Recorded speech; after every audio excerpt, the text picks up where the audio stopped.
Reporter breaking. Kozhikode medical കോളേജിൽ പ്രതിയുടെ പരാക്രമം. Police കസ്റ്റഡിയിൽ നിന്നും ചാടിപ്പോയ പ്രതി മെഡിക്കൽ കോളേജിന്റെ ജനൽ തകർത്തു. മോഷണക്കേസ് പ്രതി വിവേകാണ് പരാക്രമം നടത്തിയത്. പ്രതിയെ പോലീസ് ഇപ്പോൾ പിടികൂടിയിട്ടുണ്ട്. ആദ്യം ദൃശ്യങ്ങൾ കാണാം.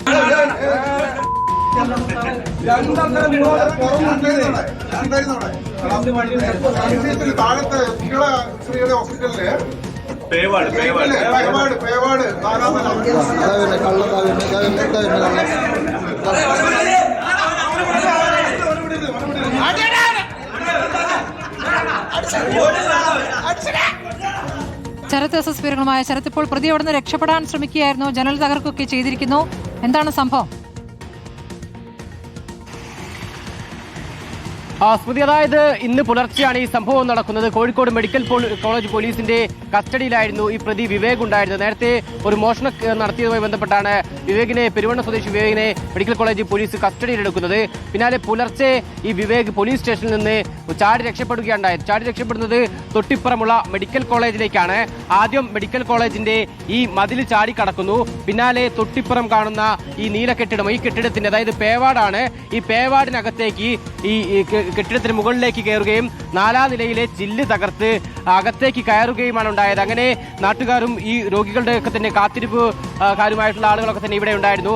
അവരുൾപ്പെടെ പരിശോധന നടത്തുന്നു. അങ്ങനെ പ്രതിയെ ഇത്തരത്തിൽ മുകളിലേക്ക് കയറുന്ന നിലയിൽ കാണുകയും പോലീസ് ഉൾപ്പെടെ ഇവിടെ എത്തി താഴേക്ക് ഇറങ്ങാൻ ആവശ്യപ്പെട്ടെങ്കിലും പ്രതി ഇറങ്ങാൻ തയ്യാറായില്ല. പിന്നീട് ജനൽച്ചില്ല് തകർത്ത ശേഷം മുറിക്കകത്ത് കയറി കതകടച്ചു എന്നുള്ളതാണ് പറയുന്നത്. മാത്രമല്ല ഇവിടെ ആ സമയത്ത് ഉണ്ടായിരുന്നവർക്ക് നേരെ പരാക്രമം നടത്തി ജനൽച്ചില്ലടക്കം എടുത്തെറിഞ്ഞു എന്നടക്കം പറയുന്നുണ്ട്. സംഭവ സമയത്ത് ഇവിടെ ഉണ്ടായിരുന്നവർ നമുക്കൊപ്പം ചേരുന്നുണ്ട്.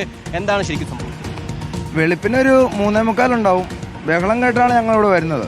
ഒരു ലേഡീസ് വനിതയാണ് ഉണ്ടായിരുന്നത്. ഭയങ്കര കർച്ചലും പരിപാടിയൊക്കെ ആയിരുന്നു. അപ്പോൾ ഞങ്ങൾ നോക്കുമ്പോൾ ആളിവിടെയൊക്കെ അന്വേഷിക്കുന്നുണ്ട്.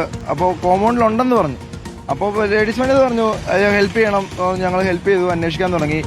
അന്വേഷിക്കാൻ തുടങ്ങിയപ്പോഴത്തേക്കും സെക്കൻഡുകൾക്കുള്ളിൽ പിന്നെ 4ാം നിലയിലെ ബിൽഡിങ്ങിലും കൊണ്ടേ കയറി. അപ്പോൾ ആൾക്കുള്ള തിരക്കം കണ്ട് ഇവൻ തെരുവിളിയായി, അന്വേഷിവിളികളായി. അവൻ അവിടെ നിന്ന് ചില്ല് വാരി ഞങ്ങളുടെ നേരെ അക്രമമാണ്. അപ്പോൾ ഇവൻ എന്നിട്ട് ഞങ്ങൾ പോലീസുകാരോട് ഞങ്ങൾ കല്ല് വാരി അറിയട്ടെ, അല്ലെങ്കിൽ നിങ്ങൾ എന്തെങ്കിലും ഹാൻഡിൽ ചെയ്യാൻ പറഞ്ഞു. അവൻ തിങ്കളാഴ്ച കോടതി ഹാജരാക്കേണ്ട പ്രതിയാണോ, ഒന്നും ചെയ്യാൻ പറ്റില്ല എന്ന് പറഞ്ഞു. അപ്പോൾ ഇവൻ ആ ചില്ലും തകർത്ത് അകത്തോട്ട് കയറുന്നിടയിൽ ഇവൻ അവിടെ കിടന്ന അക്രമമാണ്. ഇത്രയും പേരുണ്ട്, അക്രമമാണ്. പക്ഷെ മെയിൻ പ്രശ്നം എന്ന് പറഞ്ഞു കഴിഞ്ഞാൽ ഇവൻ അക്രമം അതിൻ്റെ അകത്ത് കയറാനുള്ള സാഹചര്യം ഒരുക്കി കൊടുത്ത് ഹോസ്പിറ്റാലിറ്റി ആണെന്ന് നമ്മൾ പറയുള്ളൂ. കാരണം അവിടെ നിങ്ങൾ തന്നെ കാണാം, ആ ചില്ലിനവിടെ ഒരു പ്രൊട്ടക്ഷൻ ഇല്ല, വെറും ഗ്ലാസ് ഒട്ടിച്ച് വെക്കുന്ന പരിപാടിയാണ്. അപ്പോൾ ഇവിടെ എന്താണ് നടക്കുന്നതെന്ന് വെച്ച് കഴിഞ്ഞാൽ ആ ചില്ലിൻ്റെ ഉള്ള പ്രൊട്ടക്ഷൻ കൊടുക്കുന്ന ആദ്യം അന്വേഷിക്കേണ്ട കേസ് ഹോസ്പിറ്റാലിറ്റിയിലെ പ്രധാനപ്പെട്ട ഒരു കേസാണ്.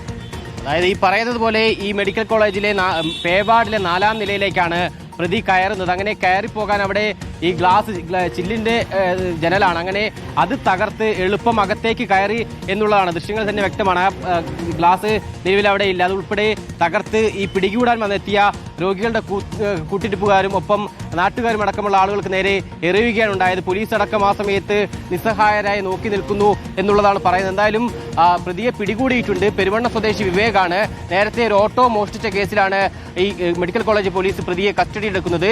ഇന്നലെ രാത്രിയാണ് പ്രതിയെ കസ്റ്റഡിയിലെടുക്കുന്നത്. പിന്നാലെ രാവിലെ കോടതിയിൽ ഹാജരാക്കാൻ വേണ്ടിയായിരുന്നു തീരുമാനിച്ചത്. പക്ഷേ ഇന്ന് പുലർച്ചെ പ്രതി ഈ 4 മണിയോടുകൂടിയോ മറ്റോ ആണ് പ്രതി ഇത്തരത്തിൽ ഇറങ്ങിപ്പോകുന്നത്. പോലീസുകാരുടെ ഒന്ന് കണ്ണു തെറ്റിയ സമയത്ത് സ്റ്റേഷനിൽ നിന്ന് ഇറങ്ങി ഓടുന്നു. മുണ്ട് മാത്രമായിരുന്നു ഉടുത്തിട്ടുണ്ടായിരുന്നത്. പിന്നാലെ നേരെ മെഡിക്കൽ കോളേജിലേക്ക് കയറി രക്ഷപ്പെടാനായിരുന്നു തീരുമാനിച്ചത്. പക്ഷേ എന്തായാലും നാട്ടുകാരുടെയും ഈ രോഗികളുടെ ഒക്കെ തന്നെ കൂട്ടിരിപ്പുകാരുടെയും ഒക്കെ തന്നെ കൃത്യമായ ഇടപെടലോടുകൂടി തന്നെ പ്രതിയെ നിലവിൽ പിടികൂടിയിട്ടുണ്ട്. സ്മൃതി, ശരി. പരാക്രമം കാണിച്ച മോഷണക്കേസ് പ്രതിയെ ആശുപത്രിയിൽ കൊണ്ടുപോയതാണ്. അയാളെ പോലീസ് പിടികൂടിയ ദൃശ്യങ്ങളാണ്. ശരത് എസ് എസ് ആണ് വിവരങ്ങൾ നൽകിയത്.